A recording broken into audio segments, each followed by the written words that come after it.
Okay, so when it comes to hardware, software, and resources, a lot of us here are in ministry, and so sometimes one of the challenges, right, is budgeting, especially if it's a startup ministry, especially if budget is tight, and the amount of time and money that we sometimes want to dedicate to IT is not very large, right? I mean, sometimes media is not the focus. The focus is something else, but we realize media is important and essential, for marketing or just for helping to spread the message, or for to help aid in our ministry.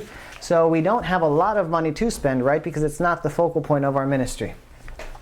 But there is a danger in bargain shopping, and so I just want you to consider this.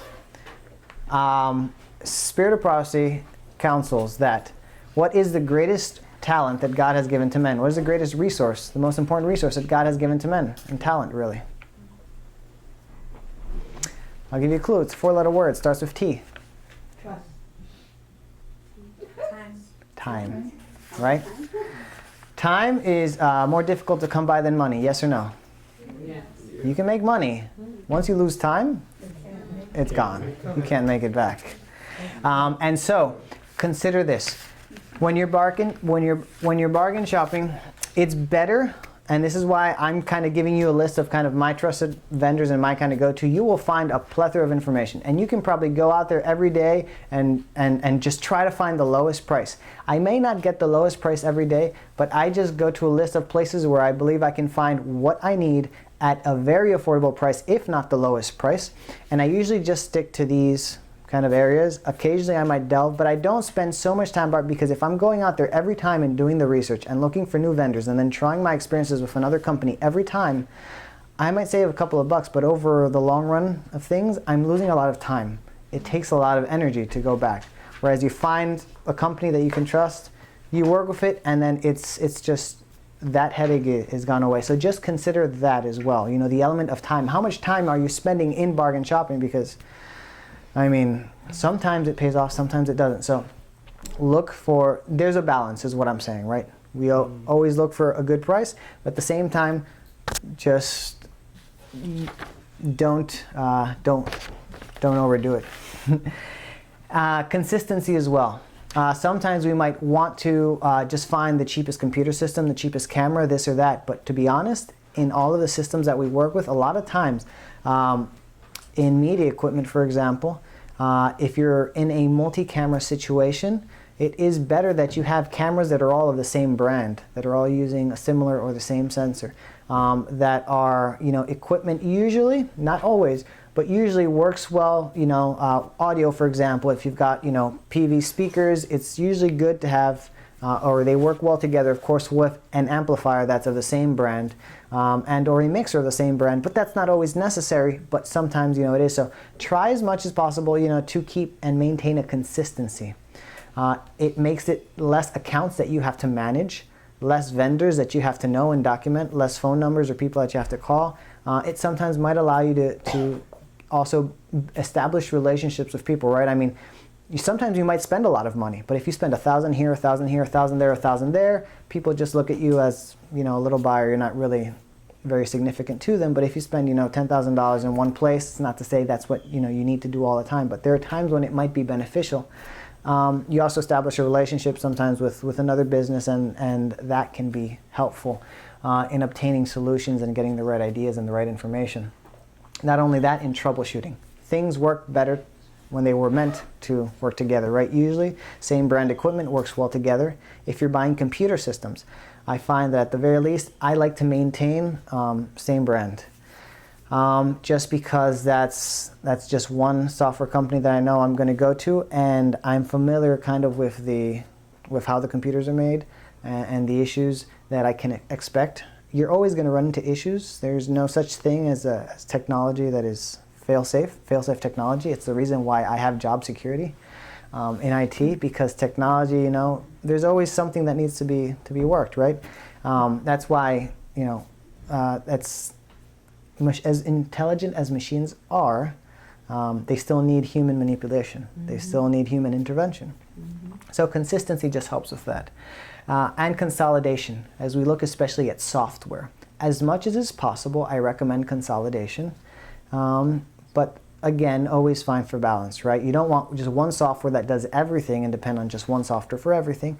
But at the same time, if you have 10 different software solutions or 10 different, online platforms, and you're going from one to the other and trying different things, you have a lot more moving parts, and you also have a lot more sometimes cost incurred in that. Whereas if you can find a solution that does more for you, you get more benefit out of that, right? Instead of paying for 10 different softwares, if you can buy 3 softwares and just maintain those support licenses and things like that, there's some savings there. So keep in mind the things that we've mentioned: bargain shopping, consistency and compatibility, consolidation of services and software, and ease of management. All right. Sometimes if something might not be the latest and the greatest, it might not be the industry standard. It might be that this piece of software is the best one to do this. But if there is an inferior piece of software or technology and you can use it better, guess what? That inferior piece of technology is better suitable for you. Because it's about, what in the end will get you the result. Not, what is, according to, the industry, what is the best. No, that's not how it is. Just a little bit of anecdote. I would show you the video, but I came across this piece of information. It was just interesting. The video is not very appropriate, so I wouldn't show it.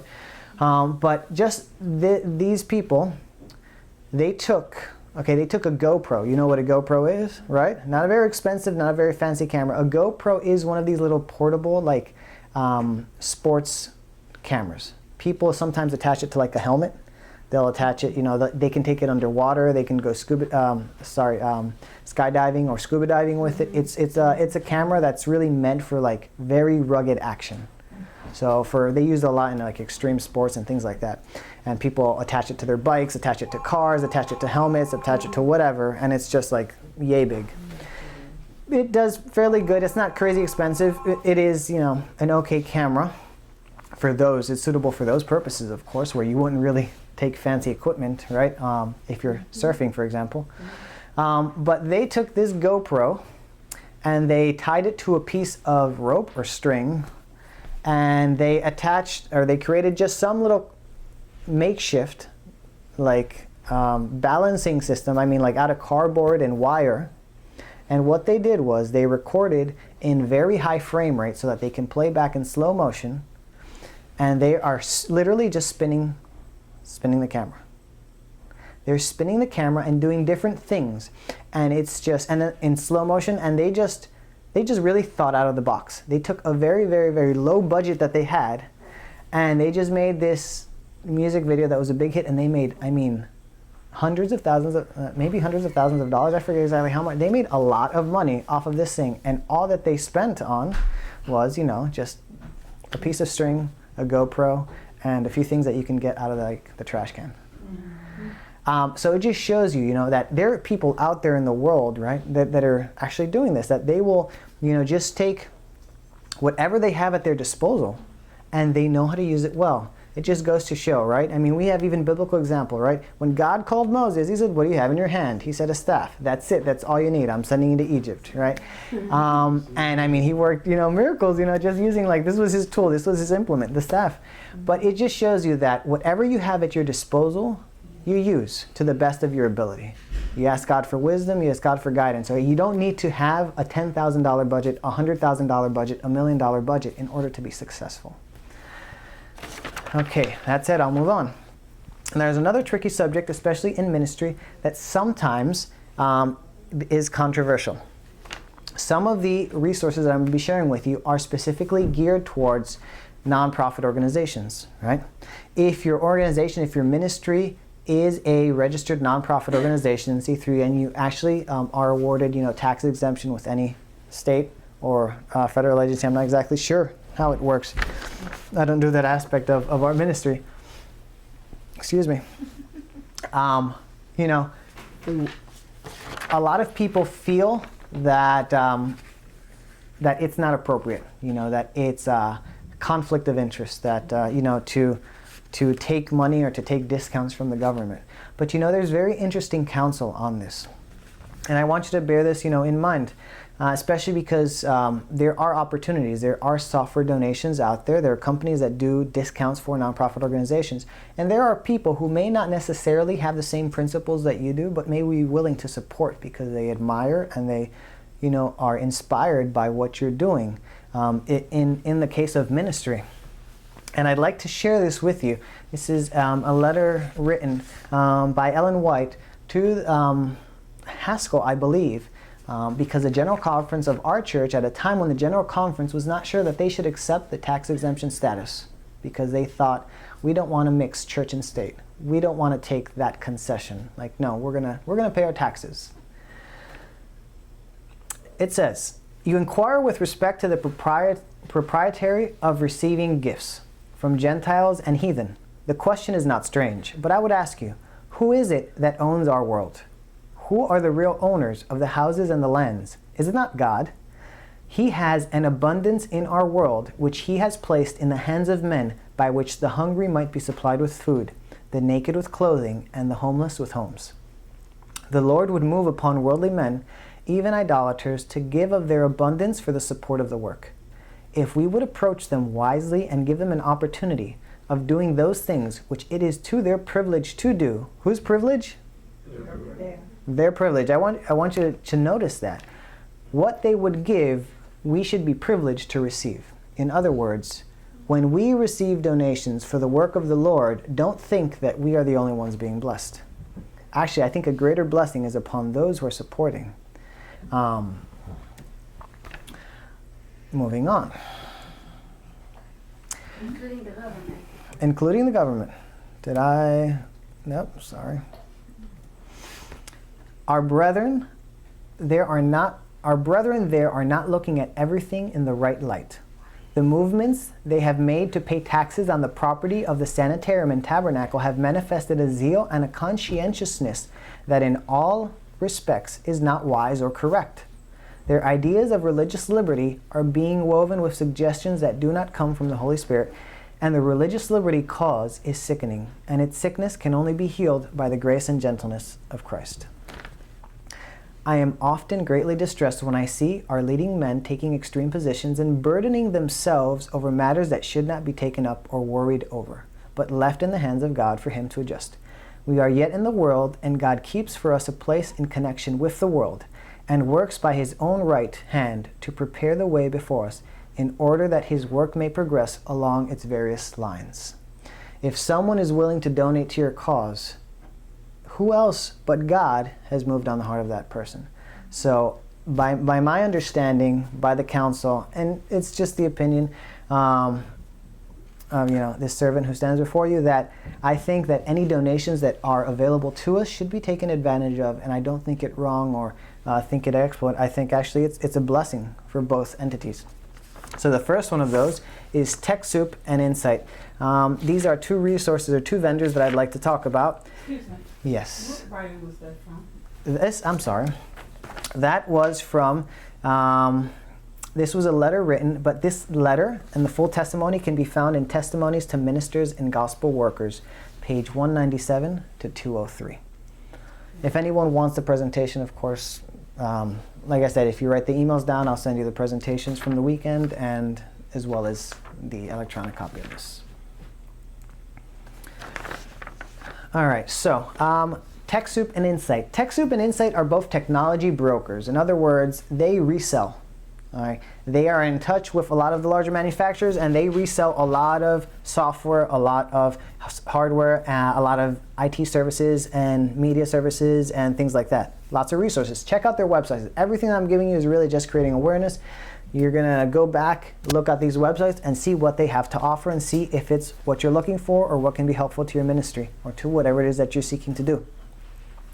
TechSoup, though, you have to have nonprofit status as a business status. So you have to be an authorized C3, a certified C3 organization, and then you can actually take advantage of the offerings that they have on their website.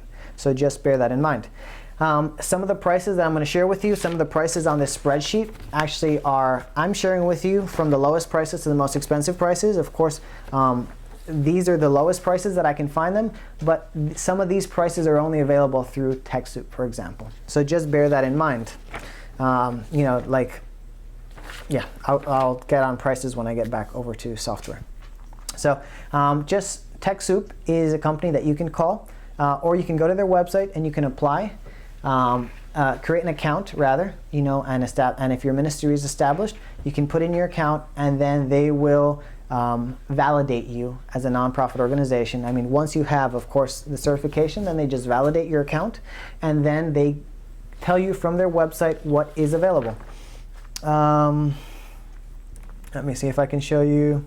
Well, let me go back to that. So on the left-hand side there, this is the website. On the left-hand side, you see the categories of some of the things that they offer. They offer accounting software, antivirus software, business and technology planning software, cloud computing services, communications, computers and electronics, database software analytics, donor and grant management, which is pretty useful for some ministries, fundraising tools, green technology, human resource solutions, IT services, and more. I mean, to see the list, you can just go on the website.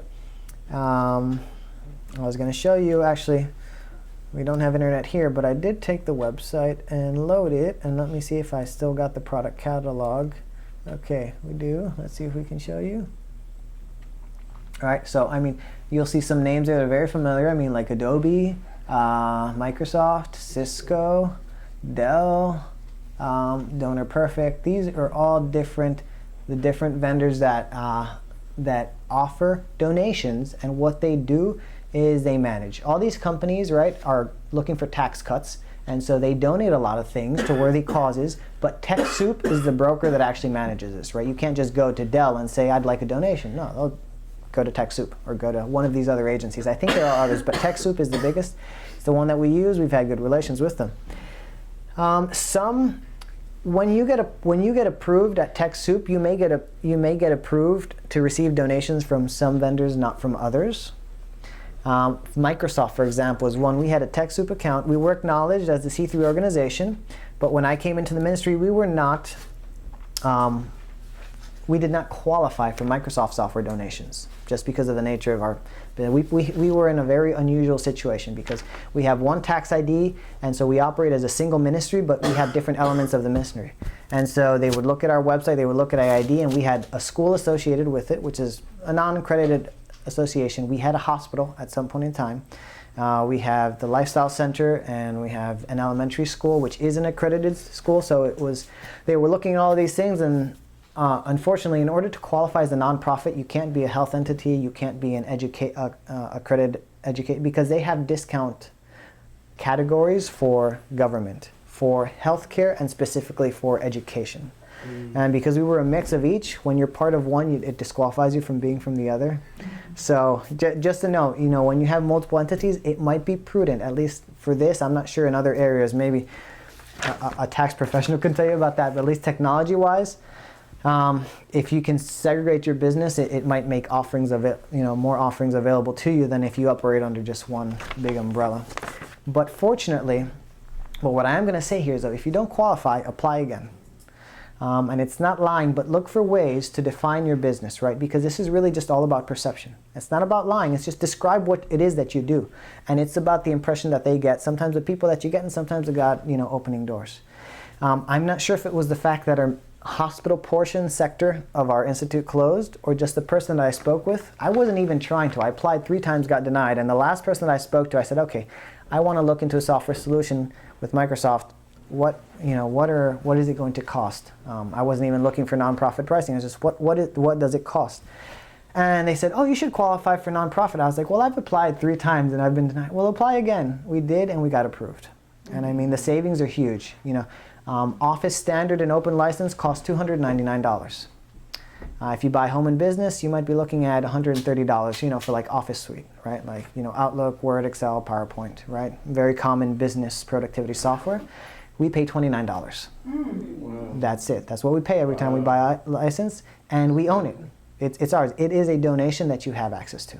As a matter of fact, for 2 years, you have access to updates. So 2 years from when we buy it, I mean, if before 2 years' time, if I buy 2016 now, and before 2 years up, they upgrade, I can get that upgrade for free. And then after that, I'm stuck with what I have, but I own it for life. You know, it's a donation. There are some limitations, but that's okay. I mean, it's reasonable. For example, for Microsoft donations, our particular organization is only limited to 50 licenses per year. But that's not bad. Then you plan it out over a year, and you can get what you need is what's going to be suitable. You're going to save a lot of money that way, right? I mean, it's a tenth of the price. So TechSoup, definitely a great resource to look into. Computer, laptops, and tablets. Won't spend a lot of time here, but of course, Apple. If Apple is something that you need, Apple products, I recommend Apple products more really just for specific use case scenarios. Like if you have some need of some software that runs better or only on the Mac platform, that's when I would recommend it. Really, otherwise, don't think that it's just going to be the best solution. I honestly don't think that. There are areas where it's better. There are areas where the Apple system, right? Like I said, you know, in web, music, actually no, not web, sorry, but music, video, you know, audio, you know, that kind of media manipulation and things like that. Their performance is very good and very consistent, and so yes, it would be recommended for those areas. If it happens to be, of course, the platform that you feel you can wield best, then by all means. But consider it is going to be more expensive. But if you need it, Apple also has a refurbished page where they sell refurbished. It's not a huge discount, but it is a discount, and what it is it's going to be offerings that they have either overstock or things that were returned right after being purchased, maybe defective, they repaired it, and now they can't sell it as new. It has to go out as refurbished. So it's not a bad idea. Like I said before, I shy away from buying used unless it is really an amazing deal because, you know, it's a hit or miss. It's a gamble. Anytime you buy used, it's a gamble, especially in history. And when you buy and it doesn't work, it's just more time that's being drained. But certified refurbished from Apple themselves, it has the same warranty as a new product. So it's a great way to just save some money. My preferred PC vendor is Dell. I really like their support. I've had very good experience with Dell. I mean, there's of course lots of other vendors. There's a Lenovo, there's ThinkPad, there's HP. HP is probably one of the other ones that I would consider. I'm not so keen on the other ones. But I really like Dell. Now, of course, Dell, Apple is pretty much, their product line is standard. But Dell, of course, you'll see that they have really a consumer and a professional market, right, or an enterprise market. And so I always go with the professional products, the professional lines. You'll notice that their desktop computers have longer warranties, 3 years versus 1 year. If they're willing to back up a product for 3 year, a 3-year warranty, that tells you that there's a difference. That product is made better. Not only that, refurbished PCs have significant greater savings than does an Apple computer. I might spend $500 on a refurbished Dell computer, but it's a unit that originally cost $1,000 or more. And so, you know, you can find that, right? Remember, it's based on their overstock, and it's based on what's available, what's returned, they repair, and then they make available. And so, browse.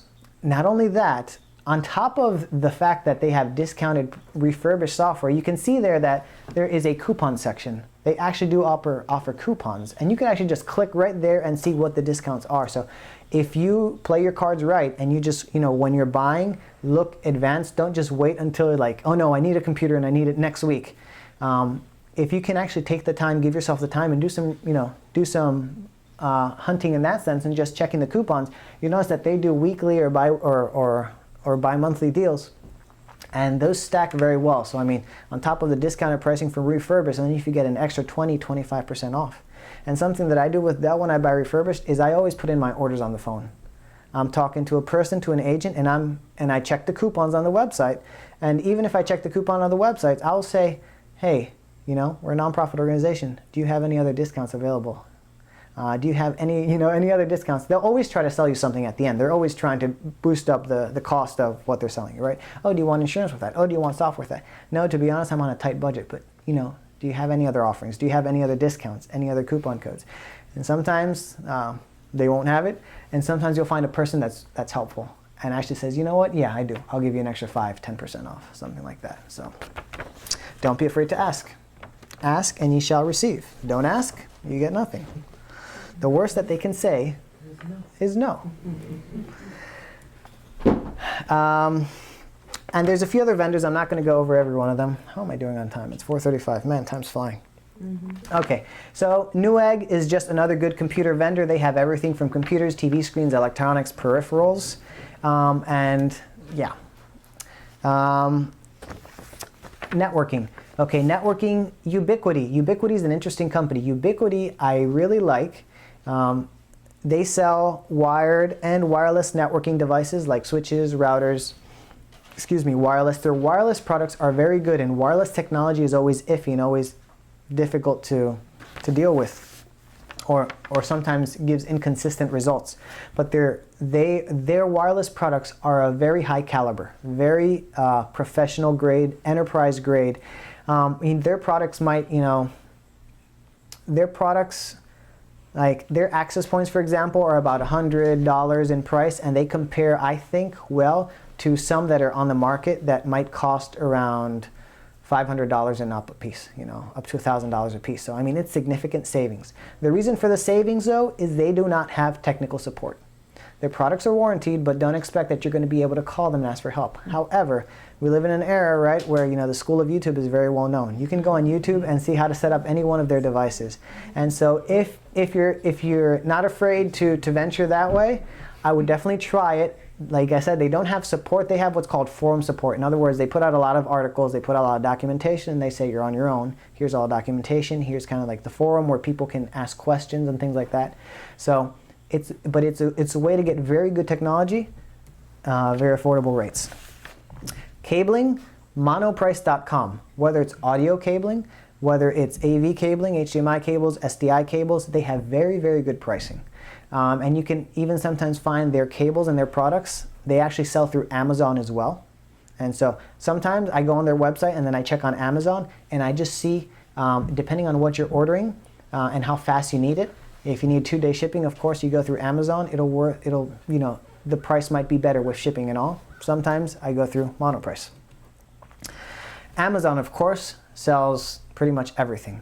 Amazon is a great place to find technology. Definitely check out the ratings when you're looking at new technology. There's things that you've never heard of before that you're not sure of. Make sure that there's lots of ratings in addition to high ratings, because if they've got a 4 or a 5-star rating but there's only 5 reviews, that doesn't really tell you much.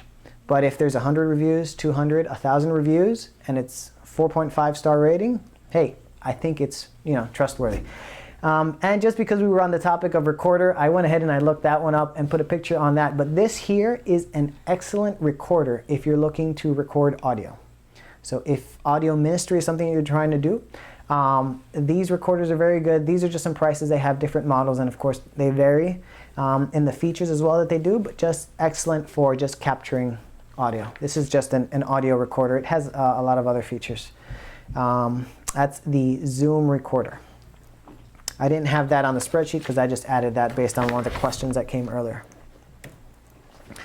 B&H Photo Video. This was mentioned earlier today. As you can tell from the pictures, these guys sell everything from photography to pro audio to pro video, TVs, computers, networking, surveillance equipment, lots of technology stuff. They're based in New York. They're Jewish, so you'll find that they're closed during holidays. Your products won't ship from them during Jewish holidays, which is very interesting. They're closed on the Sabbath. Isn't that nice? And they're very successful. So we have things to learn. Very good technology and also very good sales support. You can call them up, you're looking for something and you don't necessarily have to buy from them. Just call them up and say, hey, I need this. And usually they have a very good, very competitive pricing. I usually check on Amazon and them when I'm looking for pro audio and pro video equipment. Usually B&H Photo is where I go. We bought all our cameras and things actually from B&H Photo. It was the best pricing that we could get. So I would call them up and definitely ask them for advice. Tell them what your setup is, tell them what you're trying to do, and they can give you good information because they have all different options. So they're not really, they don't seem to me to be biased. They seem to, be able to tell, they'll give you, here's the budget, here's, the performance, here is your mid-range, here's what you need or what you might want. Let me know if I'm going too fast. Any questions so far? All right, Blackmagic Design. Blackmagic Design is all about video and video editing. These guys are very interesting because they're kind of targeting the pro and what's called now the prosumer kind of area. You know, consumer, of course, is just for your day-to-day use, just your regular consumer. Then the professional gear, usually when it comes to video equipment, can be in the thousands of dollars, and some video setups can go, you know, can cost you hundreds of thousands of dollars. I mean, these people who are making these, building these Hollywood sets are spending millions to make this movie. They're getting millions back, but you know, I mean, sometimes they spend millions, or rather, they're making billions back, but sometimes they're spending millions of dollars to make a movie. The equipment is expensive. But they have very competitive price points for what's called prosumer, so it's just kind of in the middle. It's very professional quality, not the same price range. It doesn't have all the bells and whistles that some of these people in Hollywood are using, but it does very, very well. And as a matter of fact, even this brand is being used now in by a lot of companies to make commercials, to even make movies and small films and things like that. So they have things, you know, from professional cameras to software. They have video editing software that is actually free, a free version and a paid version. They have production, live and video switchers. They have all sorts of things. So if you're looking to do something like live streaming, if you're looking to do something like video ministry, I would definitely look at Blackmagic Design. Look at their website and see what they have. Drobo. So we talked about storage and how important it is, right, to make sure that you have backup. But not only that, media takes a lot of space. So if you are doing things with video especially, audio and picture can take up space as well. But especially video, then a Drobo is, I believe, a great solution. It's very professional grade, and it is what's called a redundant solution. Normally you can buy NAS, what's called network attached storage, or DAS, direct attached storage, or these RAID hard drives. As I explained earlier, right, a RAID hard drive system is what's called an array of disks. In other words, instead of just being one hard drive, it's multiple hard drives. So if it has two hard drives, it might just be mirroring or copying from one hard drive to the next. It might have 4 hard drives. And what it might do is something called striping. And what striping is, it might make basically, it will take hard drives 1 and 2. Let's say you have hard drive 1, 2, 3, and 4. Hard drives 1 and 2 are actually acting as one hard drive. So what that does is, imagine it increases your speed, right? Exactly, because now it's writing at twice the speed. Because it writes some information here, some here, some here, some. It's going at the same time, writing to both disks. And then these 2 disks are being copied as well, right? Because I said 4 disks. Because if you have 2 disks and you do striping, that's not redundancy. That means if any of those disks fail, the whole system fails. But when you have the 4 disks, you have striping, a striping pair, and then a mirroring pair. And so you're getting improved performance and also the redundancy. These are just different things to consider, and that's why you'll see the different prices. When you are needing video editing, you need more performance. So something maybe like a stripe, you know, like a RAID 10 kind of solution, or one of these hard drive enclosures like a Thunder Bay or something like that you can buy on Amazon, where it's a device that you buy that you can slide in hard drives, and you can create a RAID system. Drobo makes it very easy. You don't have to understand all the technology about how it works. It perhaps is not it's not performance rated, but it's redundancy rated, in the sense that all you have to know is that you buy these, they sell them of different sizes and different interfaces, which means sometimes it's USB 3, how it connects. Sometimes it connects via Thunderbolt. Sometimes it connects through a network cable to your network, and that's how it communicates with your computer. And they sell ones that have 4 bays, ones that have 5 bays, one that have 8 or 10 bays, some that can be accessed by multiple people, some that are for just one computer. And so you can go ahead and just attach drives, and it just creates a RAID system for you. Of course, as soon as you have 2, then it has redundancy. As soon as you have 3, what it does is it puts a little bit of the information on every drive when you have more than 2. So what that means is that if one hard drive dies, you don't lose your data, and you actually can just pop in another hard drive and it'll rebuild it.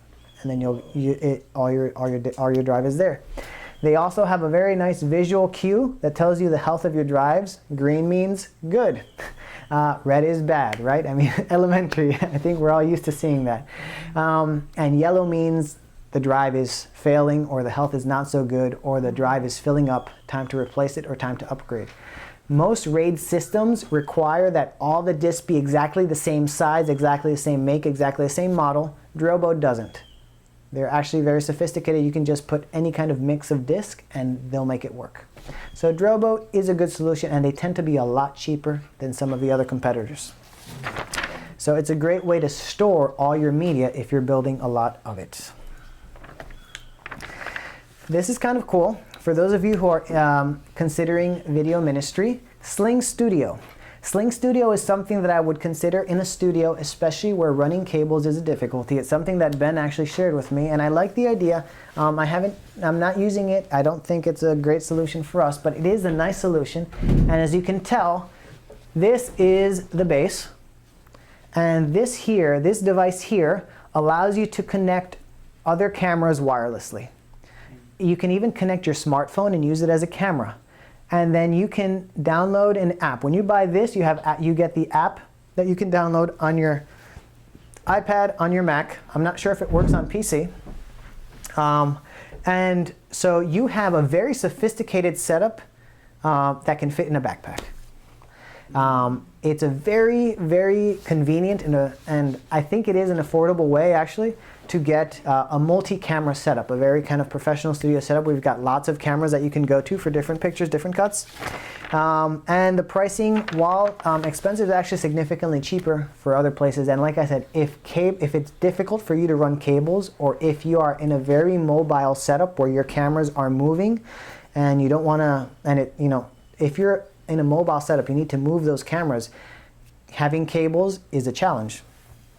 So this is just kind of the pricing. You could go on their website to see more, but that's the base pricing of the unit, I think, is $349. So it's basically a hardware switcher that includes the software and allows you to connect all these other devices. It has a battery, and then this is like another device that can extend, of course, the lifetime of the battery. So I think, I'm not sure what the time is, but that might be, let's say, 1 hour, and this might buy you another 2 hours.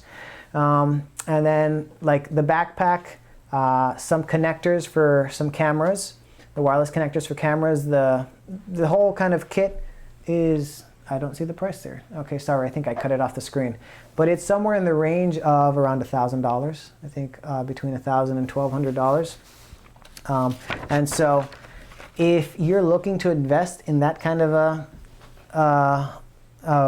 of media, actually it is $1,700. For some reason it's coming off the screen, but I see it here. It's about 17. Oh, that's why. I guess it's the TV mode. It's not picking. Well, never mind that. But it's $1,700. So if you're looking to actually do that kind of a setup, what you'll find is that it might be convenient for you. It's just some things to consider. Mevo is another video streaming, live streaming comprehensive solution. Oh, and by the way, the previous solution is not just good for recording, but also for live streaming. It streams right to YouTube, streams right to Facebook. This one also does that. Mevo is a comprehensive solution. This is all you need. This is your camera. This gives you your software. It's for like a single camera solution. You can buy the whole kit, and it has a stand. It has a base that you can plug power in. It connects wirelessly. It's a 4K camera. Okay, so it's actually a 4K resolution, and just as you remember about resolution, right? It's really kind of about size, right? It's not just resolution as in quality, it's also size of the screen. So what you have when you have a 4K video is you have a large viewing field, right? And so and it's very high resolution, so that in the software it almost acts like a multi-camera solution, because if you're looking, let's say, at this whole wall and you just want to focus on the screen and there was a Mevo right there, through the app, through the software that can be run on the phone, on a tablet, or on a computer, you can actually just click, let's say, on this portion of the screen, and it'll zoom in on the screen. It'll do a cut, it'll do a fade, and it'll look just as crisp, as clean, and HD when it's zoomed in, right? Because it's 4K resolution. So it's an easy way to obtain kind of the feel of a multi-camera setup. If you're on a budget, this is a very comprehensive all-in-one solution. Right now there's a church, New England church uses Mevo. They record their services, and because they don't have very good internet, they upload them to YouTube later on. So sometimes you might not be able to stream, right? But you can record, upload it to YouTube once you get to a place where you actually have internet connectivity. And it's, hey, and people are going to be blessed by it anyway. I mean, you don't just have to stream. You can upload it to YouTube, make it available for those who want to tune in. Sorry, that was a mistake. Hit the wrong button. So that is the Mevo. More, of course, information on their website. Lens rental and borrowlenses.com. If you are interested in any technologies, but you don't want to, sometimes media setups, especially when you're considering live streaming, when you want to do podcasting or when you want to do, kind of radio ministry, you might need to invest in microphones, you might need to invest in cameras, lenses, things like that.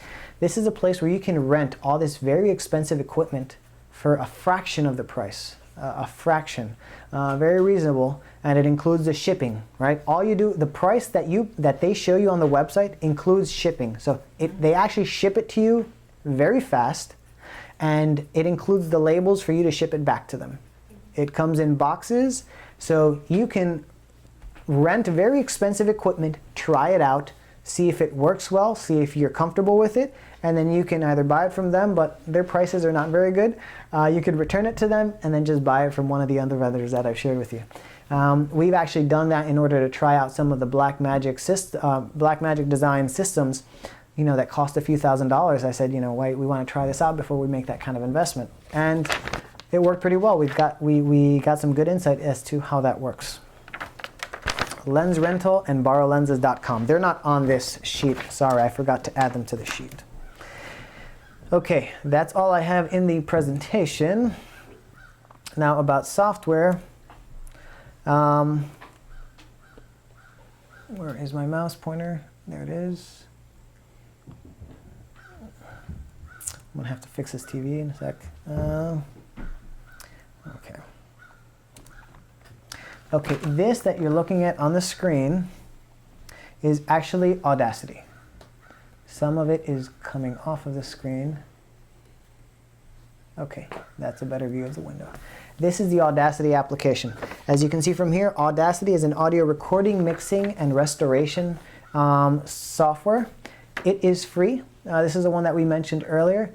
And not only does it, restore, it actually is very good for audio manipulation. And it can export and save in a number of different formats. It's very useful. And in some ways, this software has actually done things for me that either my team back at campus couldn't do, either didn't know how to do, or perhaps in the very expensive Adobe Audition software. So it is very comparable to some of the other professional grade software, and it's free. It's open source software. It's a very good solution. So I definitely recommend it, Audition for audio. Now Adobe. Adobe's a well-known name, right? Everyone may have heard of Photoshop, may have heard of Lightroom, Illustrator. I've kind of written here what the different softwares are. I'm not going to go too much into Adobe, but there's the whole suite of the Adobe software and what each one does, because they each do different things, or at least have a different focus. Photoshop is one that's very familiar, but great alternatives to them for photo editing is Affinity Photo, and great alternatives for Illustrator and InDesign are the Affinity Designer and Affinity Publisher. And these are softwares that will cost you $50 a piece, one-time fee, you pay for it, and you own it. They also have the iPad version, as Benjamin mentioned. A lot of people are now doing just basic photo editing, organization on their iPads. The Adobe software, unfortunately, they've taken a subscription model. They are the leading software company in this area, software solution provider. They don't have so much competition, so they really are hiking their prices now. Their prices have always been high, but now they're on a subscription-based model. The prices that we have up here, some of these are actually non-profit pricing, of course. It's a subscription base, so the disadvantage is you're paying this every month that you're using the software. So if you're paying $15 a month over 12 months, we're talking about over $150 a year, and you're doing that year after year after year. Whereas if this software works for you, if your team can work in, and if you're very focused, let's say you have a photo ministry, or you just edit video, a little bit of video, then one of these solutions can work as an alternative to Adobe, and you don't have to pay that money. It's complicated, in other ministries where they have kind of a large media team that they kind of are doing everything. They're doing video, they're doing audio, they're doing this, just because of the nice, what's the word, compatibility and collaborative features of using the Adobe suite when you're actually using all the applications. But most people are not needing to use all the applications. Most people are familiar with the Adobe products but are just using one or two of them. So I would recommend you consider some of the alternatives. There's a learning curve. They're similar but not the same, but they can give you just as good results, if not better. Of course, there is Microsoft Office. Alternative is the Apple, of course, suite. The advantages of Apple, that at least the productivity suite comes with it, but for the most part, you see that really Microsoft is what is kind of, Microsoft Office is kind of mainstream and was usually used as a productivity suite. DaVinci Resolve is the Blackmagic design software that is very good for video editing. They actually have a free version that is very good, and if you're not working in a team, it may actually do everything you need in order to edit video. But one thing to note, even though it is very good software, it is more than just video editing. It also does color grading, it does visual effects and post-audio editing built in, so it's kind of like a comprehensive solution. But it is complicated to use. So it's very, very good, complicated to use, and you need a very strong or a very good computer in order to run it well. It renders a little bit more slowly. But just some things to keep in mind. So, just weigh it out, right? But I know that there are some ministries that use the DaVinci Resolve and take advantage of that. Final Cut Pro is video editing software that's from Apple. It's $300, but again, that's just a one-time fee versus the monthly payments that you might be making to Adobe. So you pay your $300 and you have Final Cut Pro, and it's very good video editing software. Google Apps is an alternative to the Microsoft platform. ConnectWise Control is a remote access software. So if you are sometimes finding yourself needing to work from home, or if you're trying to manage the equipment that you have and you have a lot of computer systems on your ministry, ConnectWise Control, what it does is it allows you to connect to multiple computers. It's excellent for me in terms of IT, and so it's something that we utilize in order so that I don't have to, if I have to run to everyone's computer every time someone has a problem, I don't have a lot of time. I'm spread very thin on my campus. But this allows me to connect to a computer where the agent is installed on, and so it allows me to very quickly be able to help somebody that's in one side of the campus and the other side of the campus, especially on issues that can be done, remotely. That is ConnectWise Control. This is a good option for businesses. If you're just looking for personal use, there's free options like TeamViewer that are great, excellent options for personal use, TeamViewer. But for ministry and for business use, you can't use TeamViewer. So that's why we use ConnectWise Control. We pay for it, but we can install it on an unlimited number of machines. We pay $300 and we own it for life. And so I can set up as many accounts as possible, but I can only be connected to one computer at a time. So it works well, and compared to the other pricing out there, it is the most affordable solution. Wirecast Studio is the software that we recommend for streaming. It's what we use to stream all of our services. It works very well. It's production software that can be used for both live streaming and recording. Let me now tell you the advantage of using one of these software systems. If you set up 4 or 5 cameras and you hit record on every one of them, and then you take the video, the footage that you record on each one of your camera, and you upload that to your computer, and you open up your Adobe software or Final Cut or DaVinci Resolve, and you import all those videos, and now you try to cut and mix and match all of those different camera feeds, it takes a lot of time and a lot of energy. Post-production work takes a lot of time. But what this does is, this live switching software, this streaming software, is it allows you to take your 4 cameras connected to your computer. Of course, you need hardware to interface that. but you connect it to your computer and you can see all 4 computers. And you can live switch from one camera feed to the other, switch and switch. And so what you end up with is, of course, a program that's live. You might have to make some edits later on, but for the most part, we don't edit. Our final product is that we have a very dynamic multi-camera, recording that has all the elements of one shot and then switches to another shot. And I don't have to go back and edit it and do those cuts and try to synchronize what all the camera feeds. It's very, very labor intensive to do that. That's Wirecast on the second page there. Live stream is another option. They're very pricey, but they have a lot of other features, and they might be a good option for other ministries. They're mainstream, so that's why I put them on there. But Telestream is our preferred platform for that reason. And there's probably more resources that I could have given you, but these are really the main ones that we use. Any questions? Why wasn't it an option for you to use that thing that makes the cameras like wireless?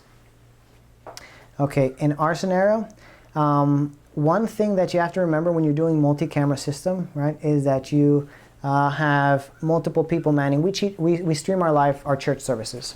We have 2 cameras. We have one camera in the middle that's on a fixed tripod, and we have one camera in our overflow room, in a little side room right off of the side of the pulpit, and there is a camera on a tripod there. We need to communicate with the person in the sound room needs to communicate with the people running the camera, right? It's not the same person. And so in that case, where we have cameras that are being manned and the angle is changing and things, we need to be able to communicate. And what this system did not include is a talkback, if I'm not mistaken. In other words, a way to communicate. What we use right now to communicate with our 2 camera persons are walkie-talkies. I wouldn't recommend it. It's very challenging. It's not working very well for us. Let me rephrase that. It's working, but we definitely need a better solution. And that's why we've looked into the Blackmagic design. The Blackmagic design is a cabled solution. We don't have to worry about the batteries, for example, because then you'd have to worry about the batteries on every one of the cameras. We stream often, right? If you're doing, let's say, like video blogging or podcast, where you're recording on your schedule, then it might be a great solution for you. But we record, and sometimes we record like back to back a few hours, right? Because we record Saturday night, Friday night. Well, that's no problem to charge overnight. But then Saturday morning, we record and we stream, from 9 a.m. all the way to sometimes 1 p.m., right? That's 4 hours. But the batteries on the Sling Studio only last for 3 hours. I think it could be plugged in with an AC adapter, but that's one thing. But it didn't have the built-in talkback. The Blackmagic video switcher that we're looking at and considering upgrading to in the future has, when you connect the SDI cables to the camera, you can plug in headphones to the cameras, and you can actually talk back at it's a talkback system basically. It's basically like the same kind of like quality, like talkback solution that you have in professional production environments, or you can use actually pilot headsets with it as well. It's very crisp, very clear, very responsive, very reliable communication channels. And so that's why we prefer it better, just for that sense. Just to wait and then to invest in something that will work. Right, better. and for us, the cabling is not a big deal in our in our arrangement as well. Mm-hmm. Any other questions on that? Okay, so I hope that was helpful. Feel free to approach me if you have any other questions on any of these companies. But the best thing you can do is just go online and check them out. Mm-hmm. Let's close with a word of prayer, and we'll give you a break. Our Lord, thank you so much because you own the cattle on 1,000 hills, and we know that if we need anything, you can provide, especially if it is to the good and to the glory of your name. Mm-hmm. And so, as we consider, Lord, the tools and the things that we need, perhaps to improve the reach of our ministries, I pray that you would help us to use your means wisely, and at the same time, not to not to forget that you have all the resources at your disposal. And if something can be for the blessing, and if we claim it, and if we trust in you, and when we use your resources wisely, you will provide for the means. I pray that you can give us wisdom to select the right tools for the right kind of software, for the right kind of ministry needs. And I just pray that you can give us especially your Holy Spirit, Lord. Again, it is the most essential, the only essential part of any ministry, without which we can do nothing. And so thank you, again, for blessing us with wisdom, blessing humanity with wisdom. But most importantly, thank you for blessing us with the knowledge of you and the knowledge of Christ, which supersedes all things. We pray this in Jesus' name. Amen. Amen. Amen.